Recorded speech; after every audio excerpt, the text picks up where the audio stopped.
సేవకుడు, ప్రభువా నేను పరిచర్యకి ఎక్కడికి వెళ్ళాలి నాయన అని దేవుణ్ణి అడిగితే దేవుడు అన్నాడట, నీ బండిలో ఆయిల్ మొత్తం ఎంత దూరం వెళ్ళి ఆగిపోయిందో, నీ బండి ఎక్కడ ఆగిపోయిందో అదే నువ్వు చేసే సేవా స్థలం అన్నాడట.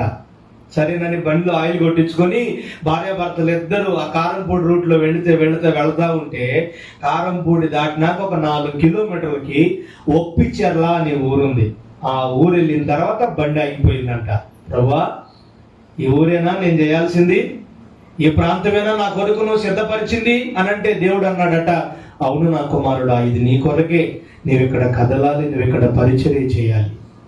తర్వాత వారం నుండి తన భార్యను బండి మీద ఎక్కించుకొని వారం వెళ్ళి వీధులు తిరిగి ప్రార్థన చేసేవాడట. ప్రభువా కనీసం ఒక్క కుటుంబాన్ని పరిచయం చేయ్యా, ఒక్క వ్యక్తిని పరిచయం చేయ్యా.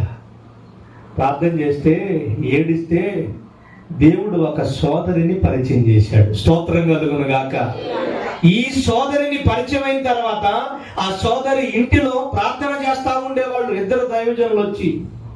కొన్ని రోజులు నెలలు గడిచిన తర్వాత మరలా వారానికి ఈ దైవజనుడు వచ్చేటప్పటికి ఆ ఒక్క మనిషి ఏం చేసేదో తెలుసా? 4-5 సిద్ధపరిచి లైన్లో పెట్టేది.